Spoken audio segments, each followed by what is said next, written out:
Rebonjour tout le monde, alors du coup on est vendredi début d'après-midi et je vous reprends parce que je voulais vous montrer un achat que j'ai fait dans la semaine. Je suis allée déposer un truc à la banque, enfin je voulais déposer un truc à la banque et je suis arrivée 9 minutes après la fermeture, donc j'ai pas pu le déposer, mais puisque j'étais en ville je suis allée à la librairie et je me suis pris du coup le tome 2 de Capitale du Sud de Guillaume Chamanadjan, 3 lucioles que vous avez certainement beaucoup vu déjà sur Instagram parce qu'il était très attendu et qu'il a été très aimé.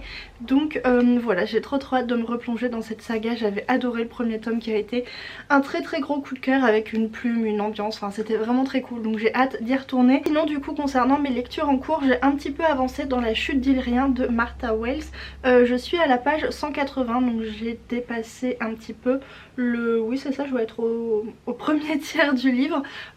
J'aime beaucoup, alors j'aime beaucoup mais franchement c'est assez particulier. L'ambiance est un petit peu étrange et la manière de raconter de l'autrice aussi, et aussi on est du coup sur un univers où il y a de la magie, il y a des sorciers, il y a des magiciens, mais je comprends vraiment pas du tout encore le système de magie. Alors c'est pas moi qui suis particulièrement stupide, c'est juste qu'on a très peu d'informations sur le système de magie. On sait qu'il y a de la magie mais on sait pas grand chose de plus. D'après ce que j'ai compris, la magie elle fonctionne grâce à des enchantements, des sortilèges, et je ne sais pas si ce sont des sortilèges parlés ou écrits. Je me demande s'il n'y a pas un système de runes ou quelque chose comme ça. Pas très clair, peut-être un petit peu des deux, je sais pas trop. Et il y a aussi des sphères magiques qui sont d'ailleurs assez centrales dans l'intrigue. En fait il y a un sorcier très puissant qui avait inventé des sphères, voilà, des espèces de boules magiques. Et quand tu touches la sphère magique, ça crée des choses, ça crée de l'énergie magique supplémentaire. Très peu d'éléments pour comprendre le fonctionnement de la magie.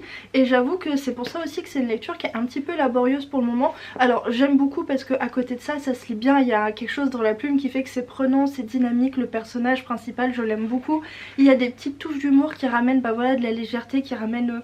Enfin pour l'instant j'aime vraiment beaucoup, mais c'est aussi une lecture que je mets un peu de temps à lire et qui me pose un peu de difficulté parce que je suis à l'affût des informations, alors que d'habitude les informations viennent toutes seules, et là je suis un petit peu à la recherche parce qu'il n'y a pas tout qui se met très bien en place.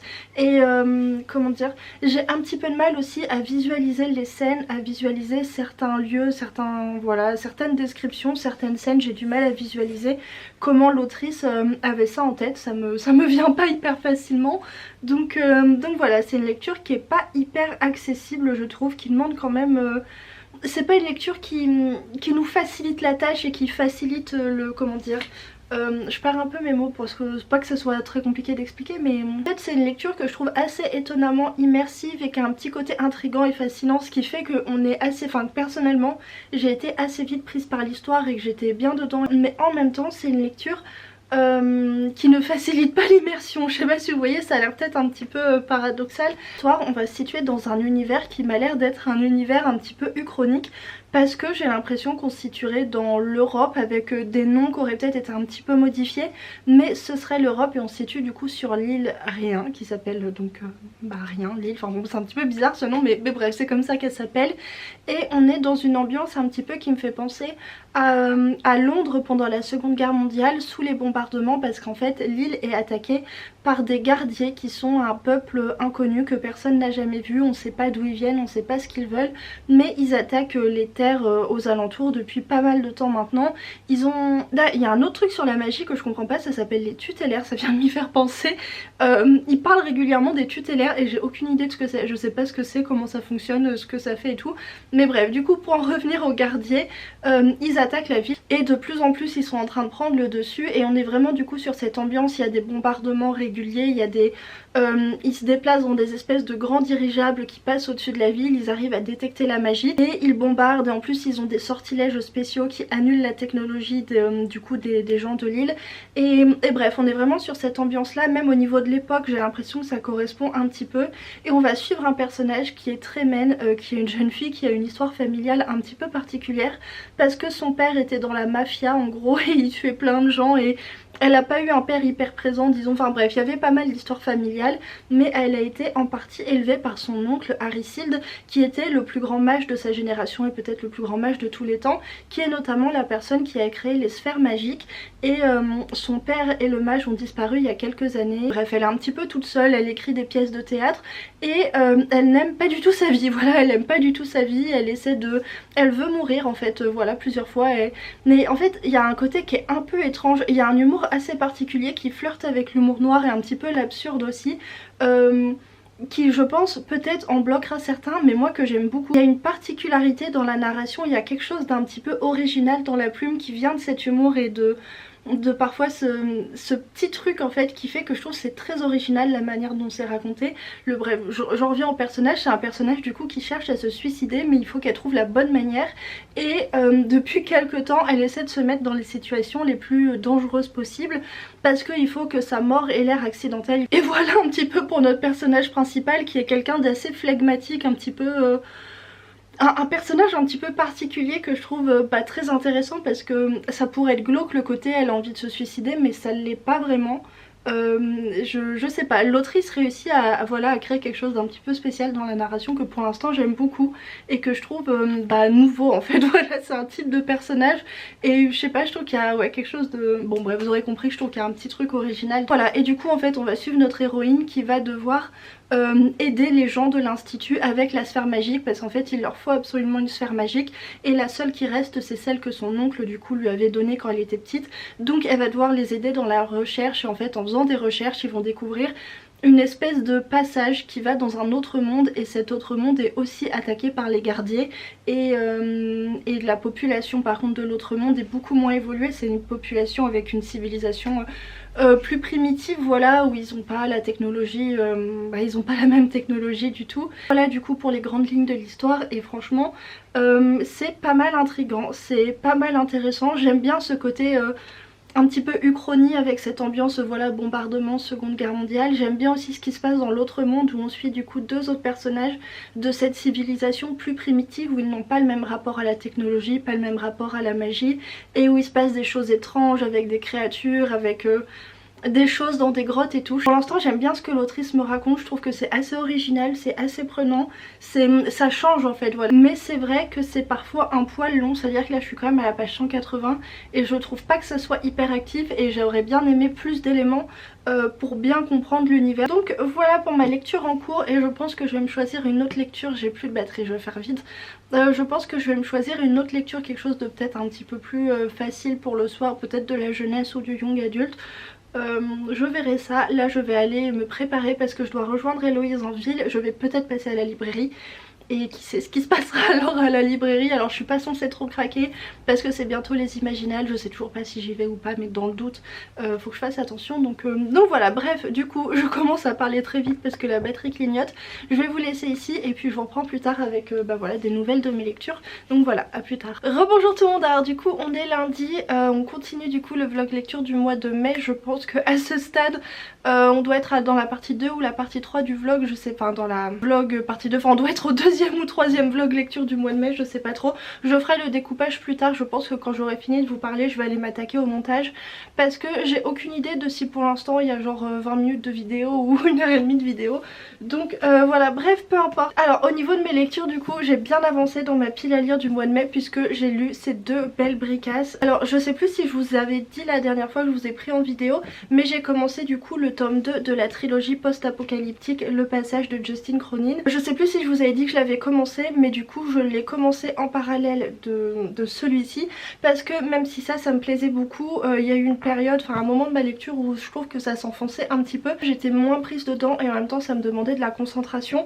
bon pas un degré énorme de concentration mais ça me demandait d'être attentive, donc j'avais envie pour alterner un petit peu de quelque chose de beaucoup plus prenant et je me suis donc dirigée vers cette trilogie que j'aime énormément, même si je n'ai toujours pas lu le tome 3 et d'ailleurs c'est l'objectif du mois, c'est commencé et terminé le tome 3. J'ai commandé du coup le tome 3 aussitôt, enfin à peine fini, je suis même pas sûre que je l'avais terminé, je pense que je l'ai commandé en cours de lecture du tome 2. Ma lecture des 12 de Justine Cronin, c'était vraiment super, j'ai vraiment adoré ce tome 2. Alors peut-être pas autant que le tome 1 parce que le tome 1 c'est vraiment un de mes ultimes coups de cœur, enfin vraiment le tome 1 du Passage, j'ai dû le lire mais je sais pas combien de fois j'ai lu, mais je l'ai vraiment relu plusieurs fois. Le tome 2 du coup c'était la première fois que je le relisais et c'était vraiment génial, enfin c'est vraiment une de mes trilogies, si ce n'est ma trilogie, enfin c'est vraiment un de mes romans post-apo préférés, si ce n'est mon roman post-apo préféré, parce que vraiment il y a tout ce que j'aime dans le post-apo dans ce roman. Il y a le côté survivaliste, il y a des personnages super approfondis, on découvre plusieurs types d'organisations sociales,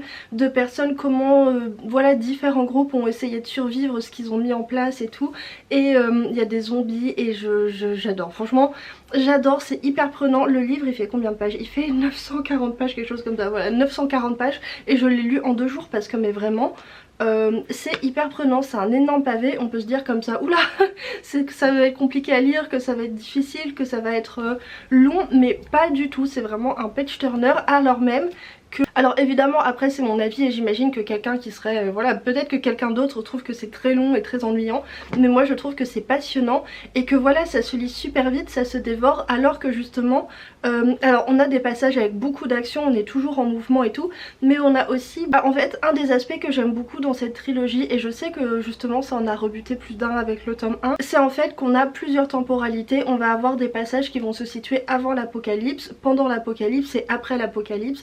La majorité du roman se passe après l'apocalypse, mais on a quand même des passages où on va suivre certains personnages avant et pendant pour comprendre ce qui s'est passé. À chaque fois les personnages qu'on va suivre et les moments qu'on va suivre vont nous permettre de comprendre ce qui va se passer, enfin vont nous faire des liens avec ce qui va se passer dans la partie post-apocalyptique, parce que finalement on se rend compte que tous les personnages qu'on va suivre vont être liés d'une manière ou d'une autre. En fait ils vont s'être croisés à un moment, ils vont faire partie d'une famille éloignée et tout, ce qui fait que ça nous fait vraiment un énorme tableau d'ensemble, et vraiment j'adore cet aspect parce que ça donne l'impression de... je sais pas, ça donne une impression de... je sais pas, je me sens abreuvée d'informations, abreuvée de parcours, de personnages, d'émotions, de choses qui se sont passées. C'est vraiment très riche au niveau du contenu, au niveau de la grande histoire qui nous est racontée. Du coup cette lutte contre les vampires, cette survie, enfin c'est des vampires mais le petit chat qui se réveille, ils ont certaines caractéristiques de vampires mais globalement c'est des zombies, et voilà, du coup l'histoire principale c'est lutter et survivre face à ces zombies, mais on va aussi avoir des plus petites histoires de parcours de personnages, de ce qui leur est arrivé, du massacre de tel endroit, de ce qui arrivait à telle société, de ce qui arrivait à tel personnage, et je trouve ça vraiment génial. Et un autre truc que j'adore, c'est le traitement des personnages. En fait on a beaucoup de personnages, alors on a notre groupe de personnages principaux qui sont ceux qu'on suit majoritairement dans la partie post-apo, mais on a aussi une ribambelle voilà, de personnages qui vont être liés en fait de près ou de loin, de loin dans le temps, parce que voilà on a des ellipses temporelles avec nos personnages principaux, et ce que je trouve incroyable c'est que du coup l'auteur va nous parler parfois assez longuement d'un personnage, de qui il est, d'où il vient, de son enfance, de ce qu'il a fait dans sa vie, des éléments marquants de sa vie et de ce qu'il a fait au moment de l'apocalypse, ou au moment clé, parce que c'est pas forcément au moment de l'apocalypse mais à un moment clé, et on a vraiment plein d'éléments comme ça de parcours des personnages. On va suivre des groupes de personnages qui vont se rencontrer et qui vont affronter une épreuve à un certain moment, et en fait ce passage là on va comprendre plus tard qu'en fait c'était lié, que ça rejoint tel personnage et tout. Et j'adore sa manière de traiter les personnages, cette manière de nous donner tellement d'informations sur les personnages, de pas juste nous dresser un personnage rapidement avec les grandes clés de sa personnalité et de sa psychologie, mais vraiment de nous parler en détail de son histoire, de... Vraiment voilà, on a plein de récits, de vie, de personnages, et c'est pas du tout ennuyant. Ça peut avoir l'air un petit peu chiant peut-être, je sais pas, de se dire on va avoir plein de personnages, on va tous entendre parler de leur vie. Bah non, parce qu'en même temps comme c'est dans le contexte de l'apocalypse, ils se retrouvent tous face à des situations intéressantes, et je trouve ça génial voilà, de les voir dans ces situations tout en ayant une telle connaissance de leur personnalité, de leur vie intérieure, de leur psychologie, parce qu'on parle pas mal de psychologie, de stress post-traumatique, de pas mal de choses parce qu'il y a des gens qui ont fait la guerre, enfin bon bref c'est un contexte assez particulier, mais je trouve que l'auteur va très très loin dans le développement de ses personnages. Voilà, je trouve que l'auteur va vraiment très très loin dans le développement de ses personnages et personnellement j'adore, vraiment j'adore. Ça fait que en plus les relations entre les personnages sont très riches, que on a des liens qui se font entre les personnages et il y a quelque chose de vraiment très émouvant de se dire que ok, ces deux personnages qu'on a vus à un moment qui se sont retrouvés dans une telle situation et qui... En plus voilà, bah, c'est une apocalypse donc il y a des gens qui meurent, il y a des situations horribles et se dire ces deux personnages là, ils perdurent d'une certaine manière à travers tel autre personnage qu'on suit dans telle autre situation et tout est lié comme ça, enfin... Presque tout est lié mais il y a quand même beaucoup de choses qui sont liées et j'adore, voilà, j'ai adoré, il y a énormément d'action. Voilà, je disais qu'on avait donc un côté très science fantasy parce qu'on a l'aspect scientifique de l'apocalypse zombie avec bah voilà les origines scientifiques de ce qui s'est passé, enfin ça, tout ça ça se passe plutôt dans le tome 1, mais on a aussi un aspect fantasy très intriguant, très un peu politique, un peu poétique et qui est aussi pas mal lié à un certain sens de la religion, enfin il y a pas mal de choses sur, voilà, sur la spiritualité, sur Dieu, sur la religion qui apparaissent dans le récit au fur et à mesure depuis le tome 1. Je vais pas vous donner trop d'éléments comme ça, mais voilà, c'est très intéressant je trouve ce mélange, je trouve que c'est très bien foutu et que c'est pas mal intriguant. Voilà, après j'ai un petit peu peur j'avoue parce que l'aspect un petit peu religieux et tout m'intrigue et me donne envie de continuer, mais j'aurais pas trop envie qu'on bascule trop dans certaines choses non plus, donc voilà, j'ai hâte du tome 3, je suis très impatiente mais je suis un petit peu méfiante aussi. En fait j'adore mais j'ai peur d'être déçue en fait, j'aime tellement le tome 1 et le tome 2, j'aime tellement franchement c'est... Voilà, j'ai lu ça en 2 jours parce que j'étais trop bien dedans, j'adore l'apocalypse, voilà, j'adore l'apocalypse, j'adore tout l'aspect survivaliste des romans post-apo, ça me passionne, je trouve ça génial. Et j'aime tellement voilà, cette trilogie que j'ai peur d'être déçue par le tome 3.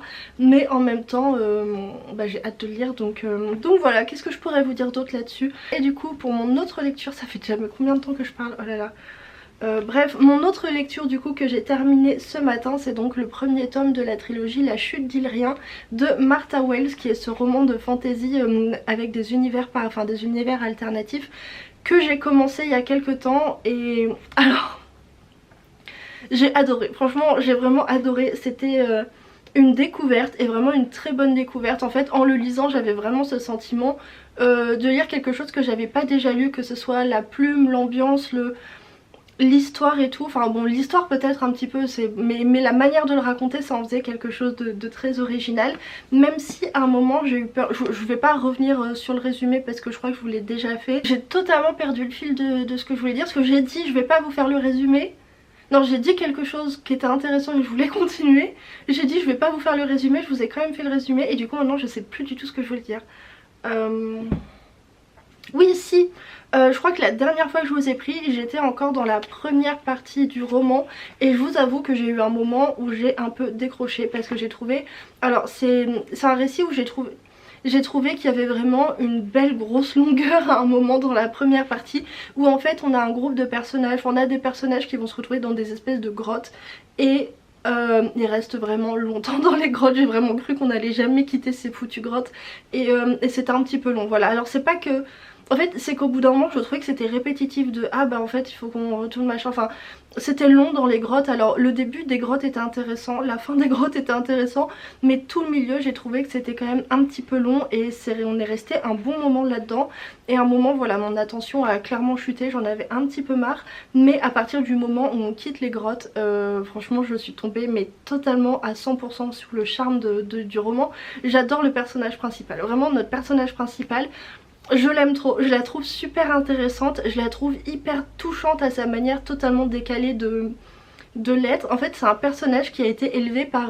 son père était un énorme criminel, une espèce de mafieux, pardon, et elle a été élevée par un magicien extrêmement puissant mais qui était accro à la drogue en fait. Bon bref, elle a eu une enfance pas facile avec moult péripéties, bon bref, des choses compliquées, clairement compliquées à gérer, un petit peu, enfin un peu bizarre, non, très très bizarre. Et c'est du coup un personnage qui est un petit peu, elle est un peu timbrée quoi, je sais pas comment dire, elle est hors norme en fait, elle est vraiment étrange, elle a une manière d'être hyper pragmatique et flegmatique, en même temps d'être totalement...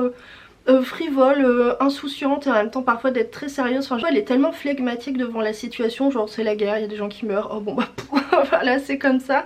Et que ça en devient cynique en fait. Elle a un côté vraiment pince sans rire. Il y a quelque chose de... J'ai trouvé que c'était très drôle et que c'était une manière d'approcher le personnage principal qui était super originale, parce que voilà, c'est elle qui se retrouve en première ligne de toutes les actions vu que c'est elle le personnage principal. Elle a ce côté qui va désamorcer un petit peu le catastrophisme de la situation, et je trouve que c'était vraiment... vraiment super, enfin c'était, moi j'ai adoré. Voilà, je pense que le ton de la narration, la plume de l'autrice et le personnage font 80% du charme du roman, parce que voilà, ça donne une approche, ça donne un ton au roman que je trouve assez unique et que j'ai vraiment adoré. Oui, je disais que j'ai aussi adoré du coup un des personnages masculins, qui est un des personnages masculins le plus récurrent du roman, que j'ai trouvé super touchant, super, voilà, un super personnage que j'ai trouvé là aussi original. Parce que en fait lui il vient du coup d'un monde beaucoup plus primitif et qui est aussi attaqué par les gardiers, et ils ont une toute autre manière de, bah voilà, quelque chose de plus proche, beaucoup moins technologique, plus primitif, plus proche de la nature avec d'autres coutumes, et c'est aussi un monde où tous les magiciens de leur monde sont super maléfiques en fait. Donc du coup ils n'ont pas un très beau, un regard très positif sur la magie. Et en même temps c'est un personnage qui est hyper gentil, qui est hyper ouvert. J'ai adoré les deux personnages, et j'ai adoré les deux personnages ensemble aussi, parce que je trouve qu'ils font un super duo d'espèces d'aventuriers. Même au début ils se comprennent pas, et ensuite il y a une espèce de complicité qui se crée entre eux. J'ai trouvé ça voilà super, franchement les personnages j'ai adoré, même les personnages secondaires ils ont tous un petit truc, enfin ça m'a beaucoup plu. Et vraiment je reviens dessus, mais notre personnage principal je la trouve vraiment exceptionnelle, et elle impulse vraiment quelque chose dans le roman que j'ai trouvé vraiment génial. Vraiment j'ai un coup de cœur sur ce personnage. J'ai pas adhéré à tout dans le roman parce qu'il y a quand même des moments où mon attention décrochait. Notamment j'ai eu du mal avec le système de magie. Je trouve que c'est quand même un petit peu dommage qu'on mette autant de temps avant de comprendre comment fonctionne la magie, quelles sont ces choses et tout. Alors il n'y a pas vraiment de moment où on nous explique les choses. En fait à partir du moment où on sort des grottes, on va quand même, il y a beaucoup de choses qui vont commencer à s'éclairer, on va commencer à comprendre beaucoup de choses. Et à force de nous mettre dans des situations face à la magie, on commence à comprendre comment ça fonctionne, mais il n'y a pas d'explication claire non plus. Mais voilà, dans la deuxième partie ça me dérangeait plus du tout, j'avais plus ou moins compris, je comprenais ce qui se passait. Mais c'est vrai que dans la première partie il parlait de magie, je savais pas ce qu'il faisait, enfin il parlait de tutélaire, je savais pas ce que c'était, enfin bon bref c'était... Voilà, ça je trouve que c'est un petit peu dommage, parce que vraiment la première partie du roman, je pense que on peut décrocher, clairement je pense qu'on peut décrocher sur cette première partie, et ce serait dommage. Et autre chose que j'ai adoré, c'est qu'on a plein de mystères, plein de petites choses, de petits secrets intrigants sur l'univers, sur la magie, sur les méchants, mais aussi sur la famille de notre personnage principal, et je trouve ça très sympa. Voilà, ça m'a donné très envie de lire la suite. J'ai vraiment beaucoup aimé, c'est très particulier, je pense que voilà, je pense qu'il y a des gens qui n'accrocheront pas, mais c'est tellement original que moi je trouve que ça vaut le coup, et je suis vraiment totalement tombée sous le charme de cette histoire, de ces personnages, et j'ai très envie d'avoir la suite en fait, de savoir dans quel pétrin ils vont se mettre. Vivement la suite elle paraît quand? Ah c'est pas écrit, je sais pas, mais vu le nom du tome 2, je pense que ça va être très sympa, donc voilà. Et d'ailleurs il y a des créatures, il y a plein de créatures, de choses magiques, machin tout ça, un peu bizarre parfois, donc si vous voulez ça rentre dans le thème du mois du challenge SFFF, même si en fait ça sert à rien que je vous dise ça, parce que le temps que le vlog passe, enfin le temps que le vlog sorte, le mois sera passé, mais voilà, je crois que ça faisait déjà une demi-heure que je parlais, franchement c'est une catastrophe. Bref, je disais donc, pour mes deux prochaines lectures j'ai jeté mon dévolu sur ces deux romans là. Je vais lire Afterland de Lauren Buck, qui m'a été envoyé par les éditions Albin Michel Imaginaire, qui est un post-apo mais très différent de l'autre, parce que là on n'a pas du tout des zombies, on a un virus qui a décimé la population masculine, et on va on va suivre une mère qui va tout faire pour sauver son fils.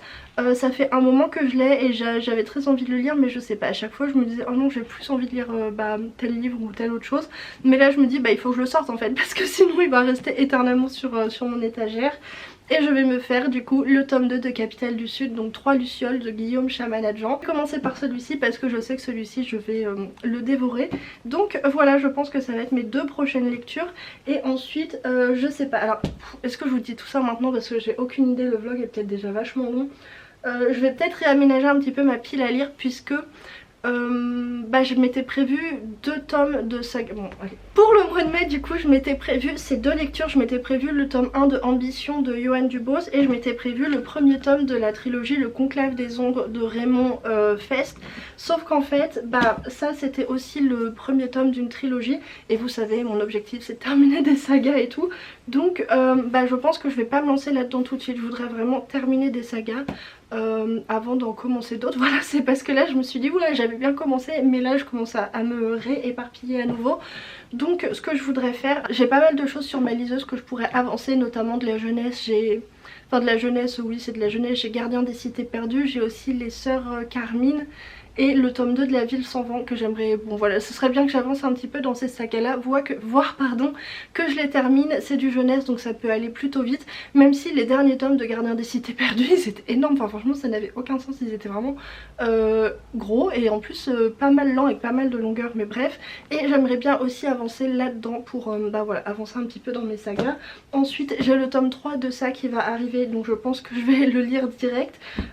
Et puis voilà, ce serait bien que je me contraigne un petit peu et que je ne commence pas de nouvelles sagas si je n'en termine pas des nouvelles, parce que voilà j'ai commencé à revenir sur un rythme beaucoup plus normal de nouvelles sagas et je voudrais que ça continue. Voilà, il y a aussi des sagas que je pense que je vais suspendre parce que finalement ça fait trop et là il y a des tomes qui sont sortis, j'ai pas eu le temps de... Je sais pas, je me suis un peu paumée. Pour dire que finalement, voilà, tout ça pour dire que finalement ces 2 là je pense que je les retire de ma pile à lire pour ce mois-ci. Je les lirai une prochaine fois, c'est pas grave, c'est quand même 2 romans qui me font très envie. Je le lirai à une autre occasion, il y aura d'autres occasions. Ça par exemple je pense ça pourrait aller avec la thématique de septembre, mais je dis ça, je ne dis rien. Je suis même pas sûre d'ailleurs de ce que je dis, je vérifie, mais bref, tout ça pour dire qu'en fait il y aura d'autres occasions de les lire, c'est pas ça le souci. Et que là je voudrais vraiment me concentrer sur avancer mes sagas. Et ah oui, sachant qu'en plus le tome 4 des Dieux Sauvages de Lionel Davoust est paru et qu'il est énorme. Voilà, il est sorti en 2 tomes en poche parce qu'il était trop énorme pour rentrer dans un seul. Mais voilà, du coup je vous laisse ici et puis je vous reprends plus tard. Rebonjour tout le monde, alors du coup on est mardi, on est en milieu d'après-midi, je viens de passer 1 heure au parc à lire et c'était vraiment super agréable. Il y a une voiture qui passe, je suis désolée, on va entendre les voitures qui passent mais il fait chaud, du coup j'ai envie de garder les fenêtres ouvertes. Et voilà, il faisait super beau, c'était hyper agréable de lire au parc comme ça, en plus il n'y avait personne. Et je me suis dit que ce serait bien que je refasse ça plus souvent. Je vous reprenais du coup parce que je viens de recevoir un livre que j'avais commandé et que je voulais du coup vous montrer, même si bon il n'y a pas de grand suspense. Il me semble que je vous avais dit que je l'avais commandé. Oh là là, il est vraiment énorme mon dieu, il est vraiment énorme. J'ai donc commandé le tome 3 de la trilogie Le Passage de Justin Cronin pardon, qui fait 1070 pages. Franchement le truc est énorme, mais je veux absolument le lire ce mois-ci. Donc il faut quand même que je m'active un petit peu sur mes lectures parce que même si j'ai plutôt un bon rythme, là j'ai une lecture en cours plus ça à lire. On est le combien? On est le 16, 17. Le voilà, on est le 17. Ouais bon, va quand même falloir que je mette un petit coup de fouet, je sais plus quoi, mais bref, il va falloir que je m'active un petit peu. Pardon. Ah non mais vraiment je vais pas m'en sortir. Est-ce que je vais garder éternellement les bronches encombrées comme ça ou est-ce que ça va s'arrêter un jour? Mais voilà, je suis trop contente de l'avoir commandé. J'ai hyper hâte de le lire parce que vraiment cette trilogie... Voilà, alors à moins d'une grosse déception sur ce tome 3, à moins de, je sais pas, que je sois déçue, que ça soit ma pire déception littéraire de toute ma vie, je m'attends à ce que ça soit vraiment bien et je m'attends du coup à ce que la trilogie rentre dans mes ultimes coups de cœur de trilogie. Donc voilà, j'ai très hâte de commencer ça, mais avant, j'ai commencé une nouvelle lecture hier, donc j'ai commencé, d'ailleurs c'est aussi du post-apo mais très différent, j'ai commencé Afterland. Voilà, alors du coup j'ai lu une petite centaine de pages hier et alors il y a 2 choses que je peux vous dire. Je n'aime pas du tout le style, mais alors vraiment j'aime pas du tout le style. Il y a quelque chose que... En fait vous savez on est sur un style très oral où les personnages, voilà, enfin l'auteur écrit comme les personnages parlent ou pensent. En fait ça dépend de la situation. Mais voilà, on est vraiment quelque chose de très oral avec des tournures très familières. Par exemple il n'y a pas de négation, ce qui à l'oral me dérange pas du tout. Moi-même vous ne m'entendez quasiment jamais faire la négation complète. Au niveau de la syntaxe c'est très oral, au niveau du vocabulaire c'est très oral mais aussi très familier, très vulgaire. Il y a même voilà, enfin même trop vulgaire pour moi, alors je suis pas franchement très prude ou très voilà, vous m'entendez parler. Je parle la plupart du temps comme un charretier et encore en vidéo je fais des efforts, mais dans la vie de tous les jours vraiment. Mais vous savez, quand j'étais petite tout le monde me disait on doit pas dire ça, enfin c'est pas joli dans la bouche d'une fille, et je sais pas, j'ai continué à mal parler. Enfin bon bref, tout ça pour dire, on s'en fiche de ce que je dis franchement.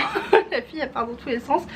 J'aime pas du tout le style, voilà. C'est un style, c'est un choix de la part de l'autrice d'avoir cette espèce de côté très brut, pardon, très familier. Deuxième chose du coup que je peux vous dire, c'est que en dehors de ça, j'aime plutôt bien. Je suis assez intéressée pardon, par l'histoire. Je trouve que le contexte post-apo est assez intéressant. J'aime bien parce qu'en fait on a parfois des chapitres où on retourne en arrière pour comprendre des événements qui se sont passés. Je suis vraiment désolée pour les voitures, en plus là les gens ils sortent du travail machin et tout.